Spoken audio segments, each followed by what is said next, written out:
Such a powerful film, and I'm so proud and delighted to introduce tonight's speakers. First, the Heightened Security director, Sam Feder, whose credits include the widely acclaimed film Disclosure, as well as Kate Bornstein as a Queer, Boy I Am, and Pleasant Danger.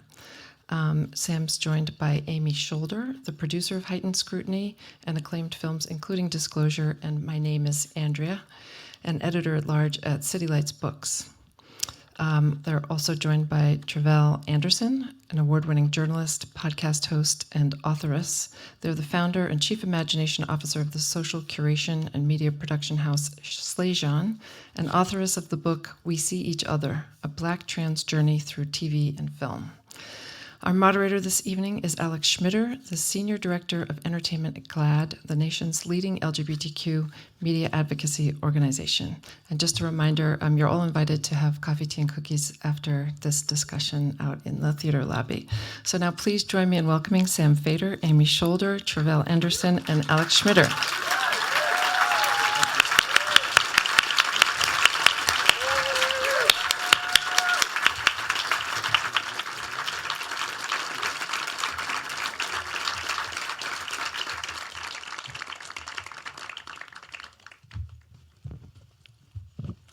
Good evening, everyone.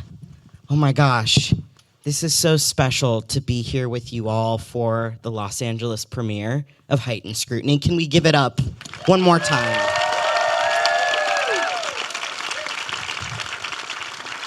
Thank you to the Hammer Museum, TransUP, and UCLA Film and Television Archive also for supporting this screening.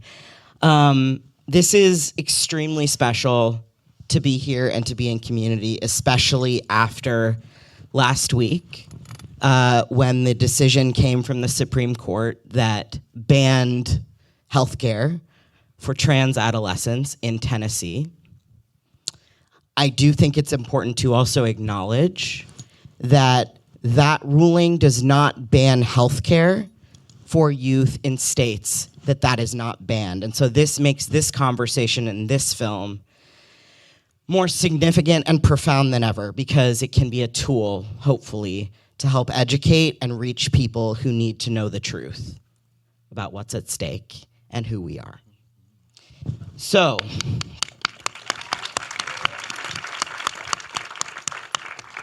many in this room know you, Sam, for your work directing Disclosure. A lot of people who were part of that film are in the audience tonight. Wave if you were in or around the film. It's half of you. Wow. It's 50% of the trans population in this room. Sam, how did you come into directing this documentary? What was the trajectory and how are we situated in the current moment with it?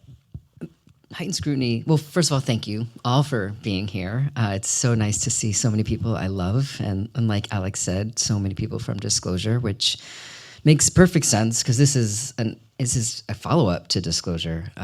We made Disclosure because when there was this rise of trans visibility, which we were excited about, there was also a simultaneous rise of social and legislative violence.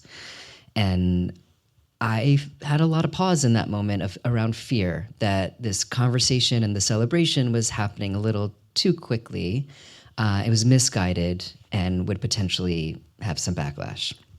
And so we made Disclosure with that in mind and having these conversations around look at film and TV to understand the ways in which most of the country knows who we are, understands who we are, thinks about us.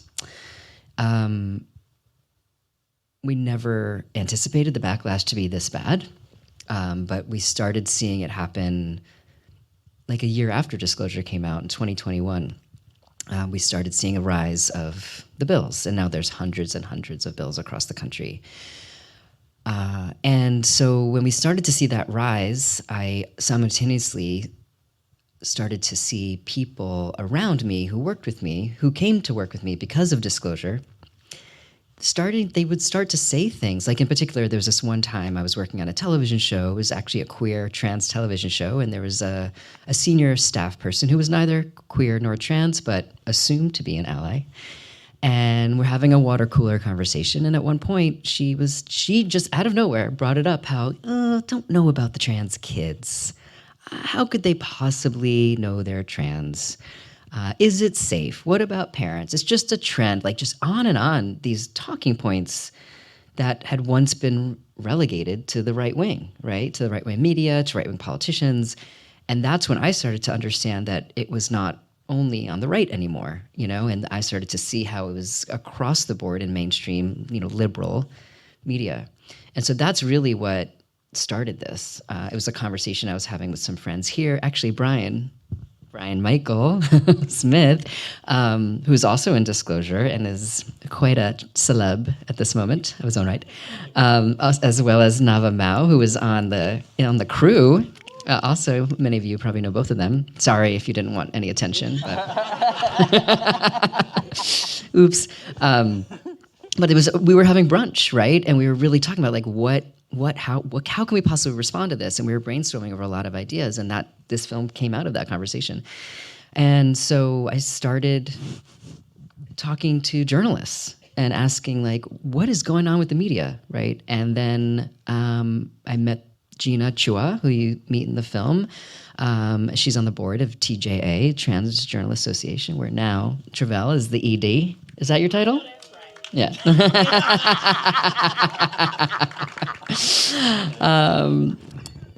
And then it went from there, and I reached out to Amy, and I was like, have a follow-up to Disclosure.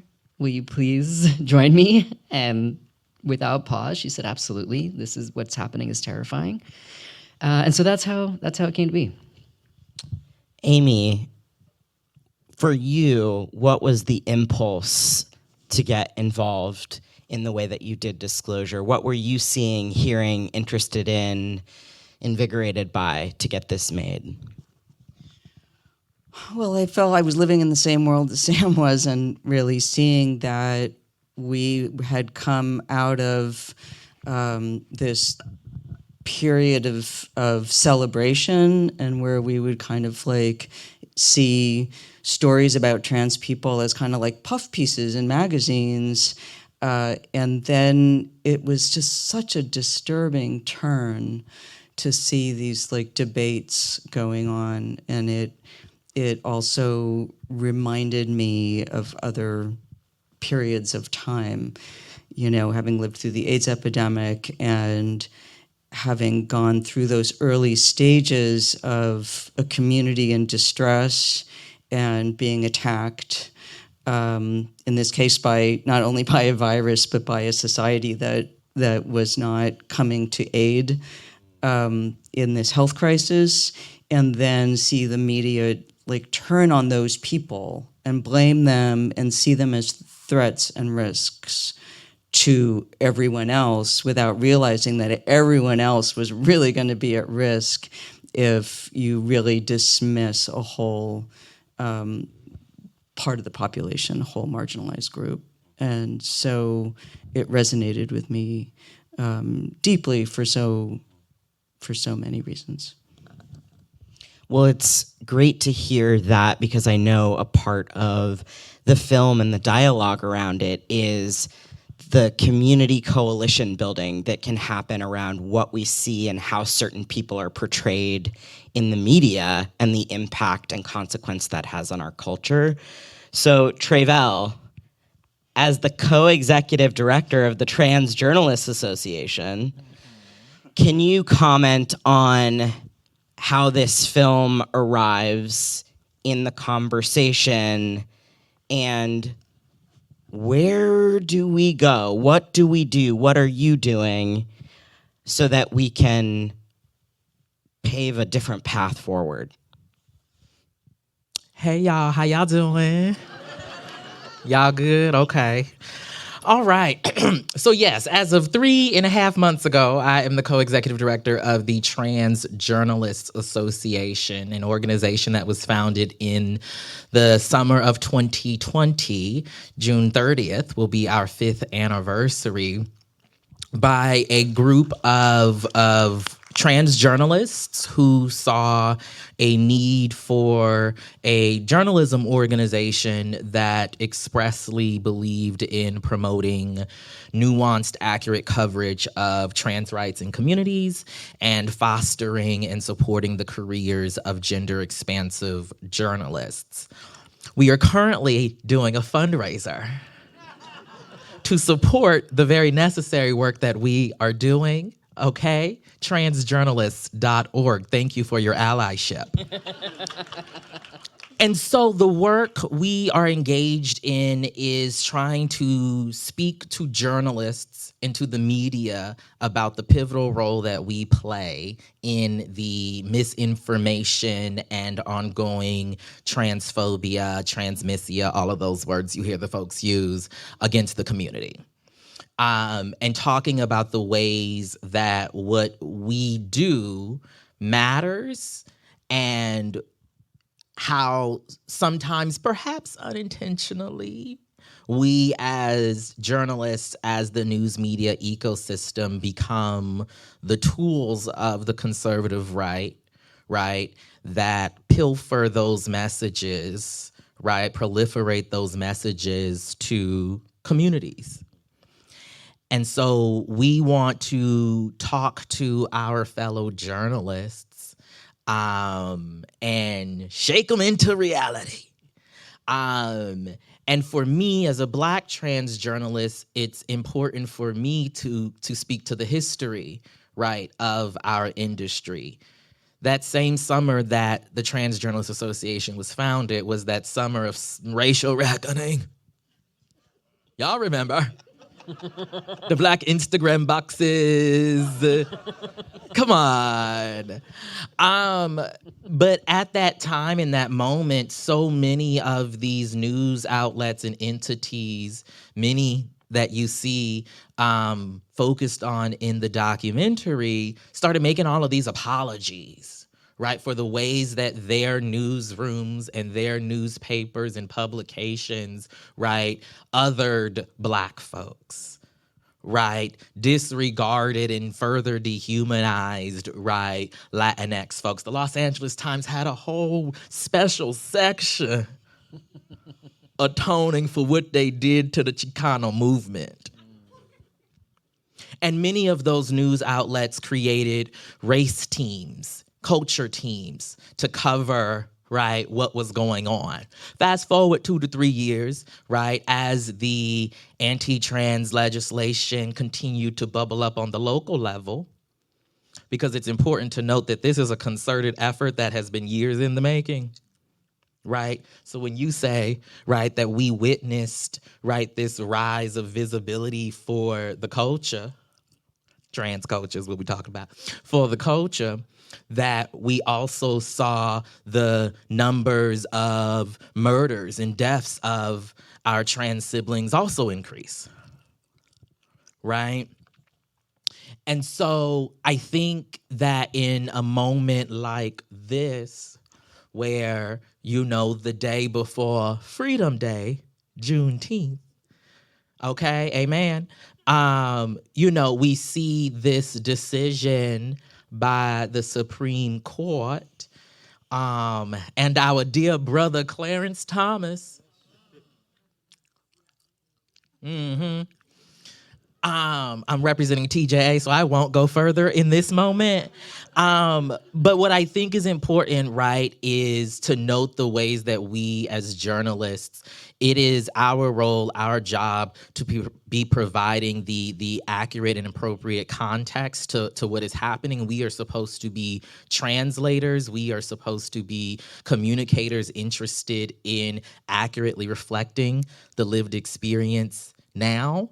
Making sure that this first draft of history that we are writing, we say, is accurate. And by doing so, and by taking a look at ourselves, I think we will begin to see the ways that we are reproducing some of those same harms that these newsrooms apologized for 5 years ago for Black folks, on trans folks right now. The same kind of erasure that the media perpetuated during the height of the HIV/AIDS epidemic. that they also apologized for. We're experiencing that now with trans communities, and our role as journalists, at least as how I see it, are to do something very different. Well, thank you, Tre'vell, for your presence. Well, And all of that work. And to your points about looking at ourselves and how do we correct the record as journalists, I think something that, Sam, I know that's very important to you and important to me in my work at GLAAD, and I know you as well, Amy, is media literacy. It's not only those of us who are in charge of writing or filmmaking, it's also those of us who consume media. And I want to say, before we really get into the media literacy of this all, that the Supreme Court cited the New York Times in their decision 29 times. 29 times. So that pipeline that's discussed in the film is very real, very fast, and subsequently, after the decision, and concurrently with, they released a podcast series on healthcare for trans youth. And they also have now started recapping how the trans movement did not employ the proper strategies in order to win that Supreme Court case. So I just want to say out loud, to the points that we've all been talking about, this is a coordinated, concerted effort that I think, Sam, to your point, it's easy to get caught up in what you're reading if you're not looking behind the curtains of what is the larger pattern here. So I want to turn it to you to speak to the importance of media literacy in this moment and how you feel the film is a tool or at least part of that conversation. Thank you. That is a really important aspect of this film and of my work. And I'm going to address that, but I also just want to say how much I love this human. And I first saw them when you were on a panel for Outfest and like when I was doing research for Disclosure. And it was what you saw tonight, the beauty, the grace, the brilliance that just stole my heart. And I want you to have a moment after I answer the next question to just tell people where they can hear more of you. Sure. So, okay.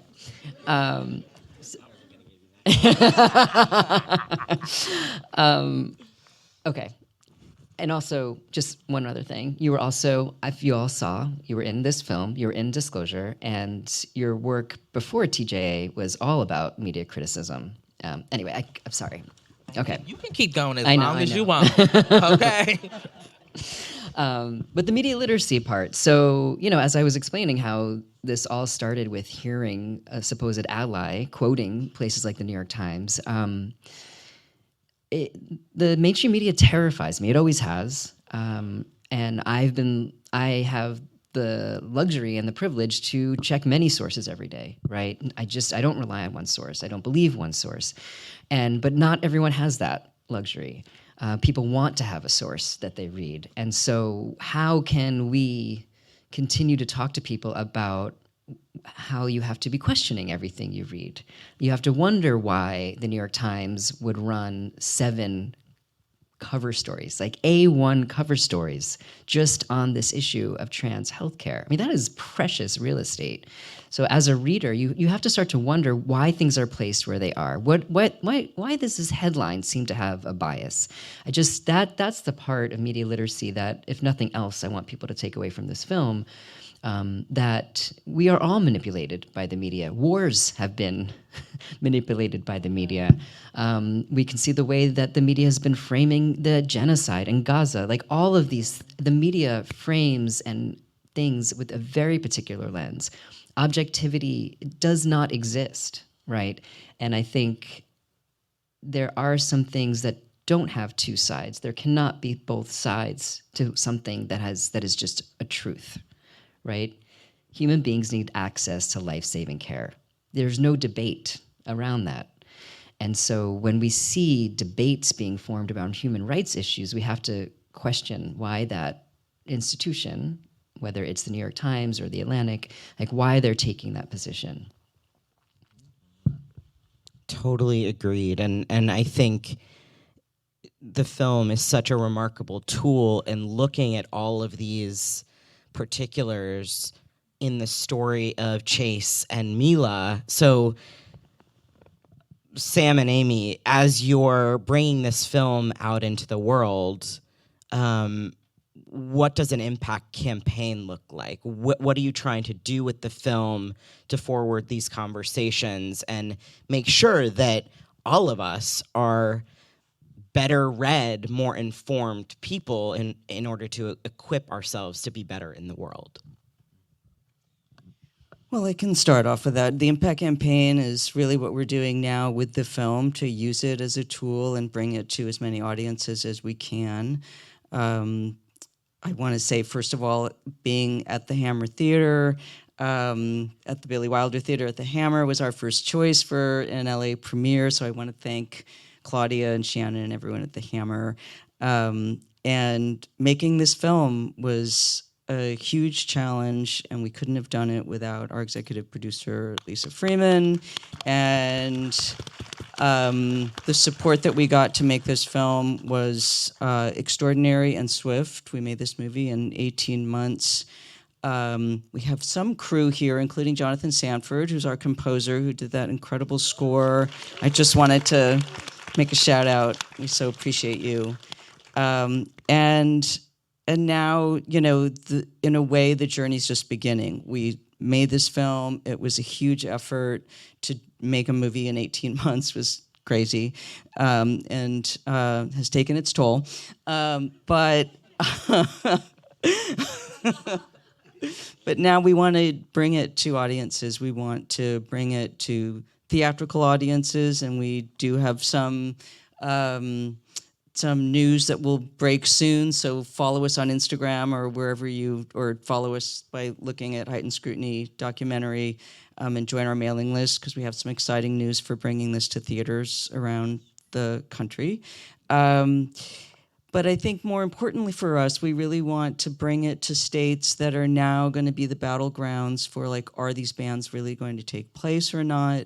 And how can we get these to policymakers and to teachers and to families? So we have an incredible team kind of ready to go, and we're laying the groundwork for that, and we're raising money to try and begin that process of really using this as a tool to hopefully get some work done and try as best as we can to stop this tide that we see happening, you know, that is described in the film, that's happening so quickly.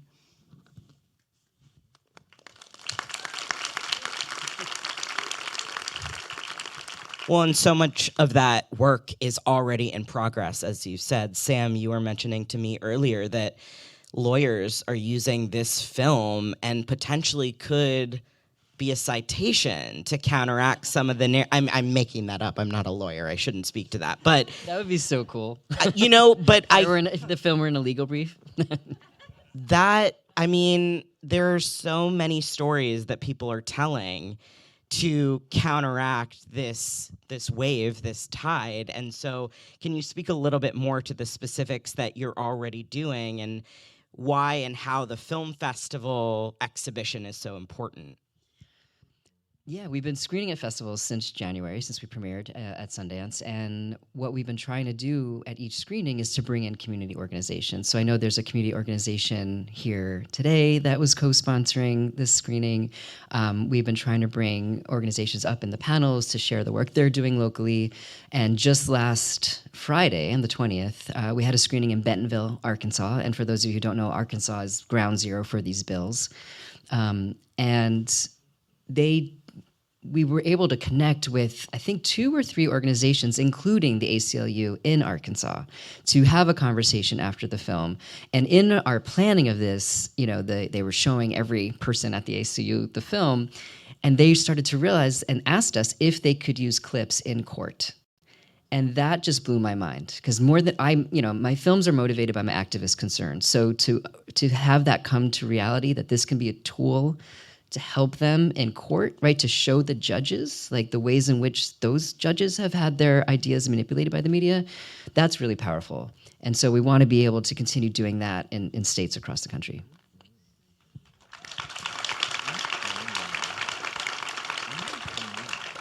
Well, that's really wonderful to hear and heartening, even because we need as many tools and mechanisms and different forms of advocacy and art to push back against this. So, as a final note,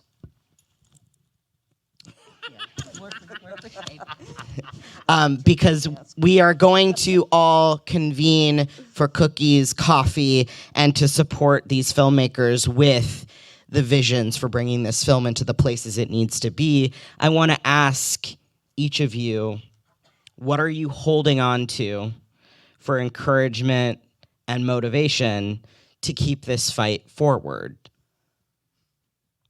And we'll start with you, Amy, and then work our way back. Well, I'm not one to find a silver lining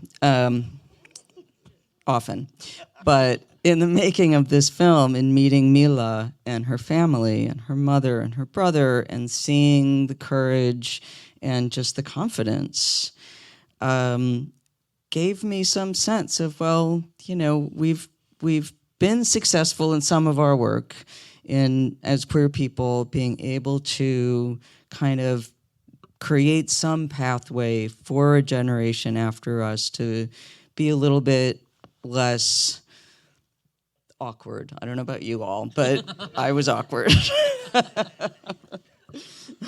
My dad's here. Can attest to that. So, you know, I see a kid like that, and I see a family like that, and I think, well, okay, it's not only that this new generation has a different perspective and a different way of stepping into the world, but it makes me feel a little better about myself too, having been part of like making that possible.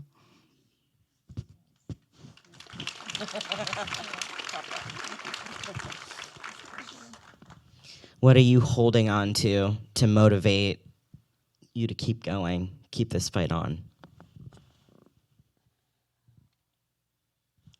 That's hard, right? Because that's slippery. Like what we hold on to is very slippery. I echo what Amy said about witnessing Mila. Makes me hopeful. I don't have hope. But I'm hopeful when I see that child. I was hopeful. I felt some hopefulness when Mahmoud was released on Friday. And for those of you who don't know, and if you're following the mayoral race in New York, I was very excited when I learned that Zoran has, in fact, won the primary. Cuomo has conceded. In case you didn't know. I'm going to say that as many times as I can. And I did feel very excited with both of those things, and I need to remember those moments exist because that disappears pretty quickly these days. So I don't know if that directly answers your question, but I think those two examples show that the movement is having some success. The pushback is working, and I never believed that those things are possible. So that. You know, we got to keep going. We got to keep going. And then people like me who don't think it's possible and just want to stay home, I'm going to keep going. Yeah.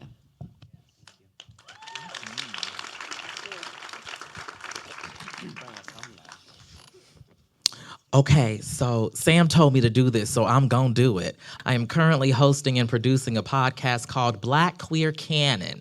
Okay, go look that up on the YouTubes and whatnot, all right? I'm also running for NABJ Vice President of Digital, if you know any Black journalists, okay? This is playing double duty.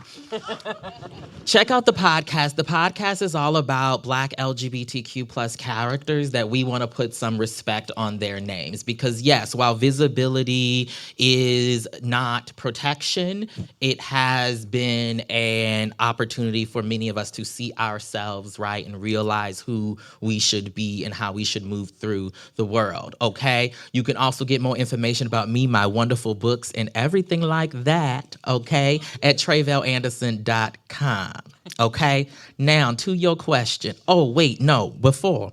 You said something about objectivity that I just wanted to double tap on real quick, right? As a journalist. Objectivity is a machination of white supremacy. Objectivity is subjectivity from the perspective of those who are already in power. Our jobs as journalists are not to be objective. We actually should be very much in tune with the perceived biases that we might bring to our reporting and make sure that our acknowledgement of them is being used to inform the reporting, right?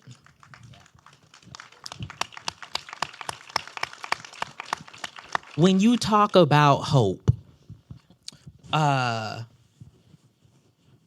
one of the last times I was here, the museum, the archive, Beandria July, did a series a number of months ago here, inspired by Disclosure. And it premiered with a screening of Disclosure. Amy was here, I was here. And who else was there? Oh my God, I just lost her name. Jen Richards. And the beloved Jen Richards said something on this stage that has stuck with me since then. So I'm gonna steal it. And so she said, hope is a practice. And that shit rocked me, y'all. I'm sorry. I'm sorry. But it rocked me so much because as we do this exhausting work, as we stand in for you all as the audience, right, and profess a commitment to truth, we are also seeing our own humanity for those of us who are trans, for those of us who are Black, for those of us who are queer, etc., right, questioned and unnecessarily debated. And yet hope is a practice. And for me, a lot of my work has been about trying to go into the archive and find my people. That has been difficult, in part because of the news media, in the ways that we have historically covered communities that I belong to. And so I look at the work that I do as a journalist as ancestral work, as spiritual work. I was just across town with the Los Angeles chapter of the National Association of Black Journalists. I am their treasurer, and I was also leading a training for our monthly meeting this month on covering trans rights and communities. And one of the things that I shared with them that I will share and leave with you is that we belong to a long line of brilliance and resilience and joy and love and laughter and thriving that many people have tried to erase and disappear. They are currently trying to erase and disappear. And yet you have the work of some of us who are refusing that, and who realize that our contributions as trans people, as Black trans beautiful people, it is love embodied. It is divinity and freedom embodied. And so when I think about them people and their decision coming down the day before Juneteenth, I think it is important that we realize, even as we are practicing hope, even as we are uplifting trans joy, even as we are claiming the space that we are due and trying to resist all of that oppression with an alcoholic beverage, because it is still Pride Month. I just want people to, I feel like so often we get caught up in trying to find the joy, hold on to the hope, practice the hope, that we get desensitized to the violence. And many of us have been doing that, and then we woke up last week and saw the highest, court in our land attempt to erase, disappear a group of people. And the things that many of us have only read about in history books, it's happening right before our eyes. And so, hope is a practice. It is important for us to continuously realize that we must resist on all levels, with our bodies, with our money, with our spirits and our emotions, right? And we absolutely should find the joy and cut a little rug, on the way to freedom. Why not? And also make sure that we get to the freedom. Make sure we get to the promised land, and make sure that we don't allow these politically motivated entities, right, to infiltrate our culture in this promised land that so many people have worked so hard, right, to bring about. So now it is your chance, okay, to do something. Now it is your chance to get active, whatever that looks like for you. Okay? Because you ain't gonna catch me in the streets. That ain't my job. Okay? But we all have a role to play in making sure that this world that we say we love and that we're proud to live in, right? That it stays. And this means making sure that our movements, especially this broader gay rights movement, remains intersectional, right? Making sure that we are noting the ways that trans issues, our immigrant rights issues, our Black issues, our economic justice issues, our issues about bodily autonomy, etc., disability justice as well. I think it is useful for us to think of ourselves as having an opportunity to be active right now.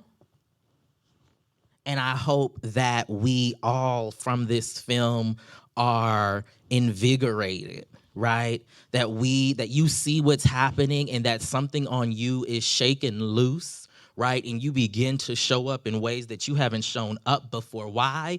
Because we need you to show up in ways you haven't shown up before.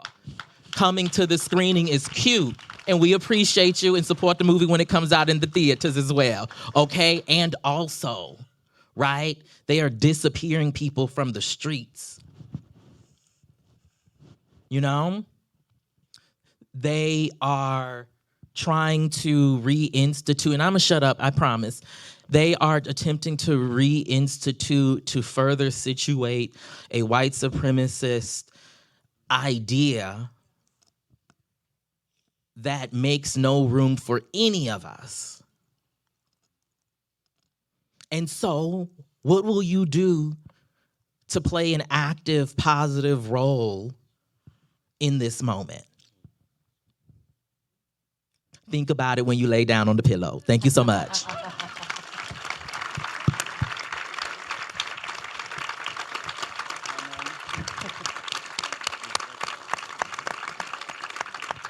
With that, there are hopefully a lot of questions, thinking, energy around how you can show up in your individual, unique way for not only our communities, but all of ours. So let's meet for some cookies, some coffee, some tea. throw some money at this film to support the impact work that's happening, and be sure to follow all these incredible people in whatever work and wherever they go.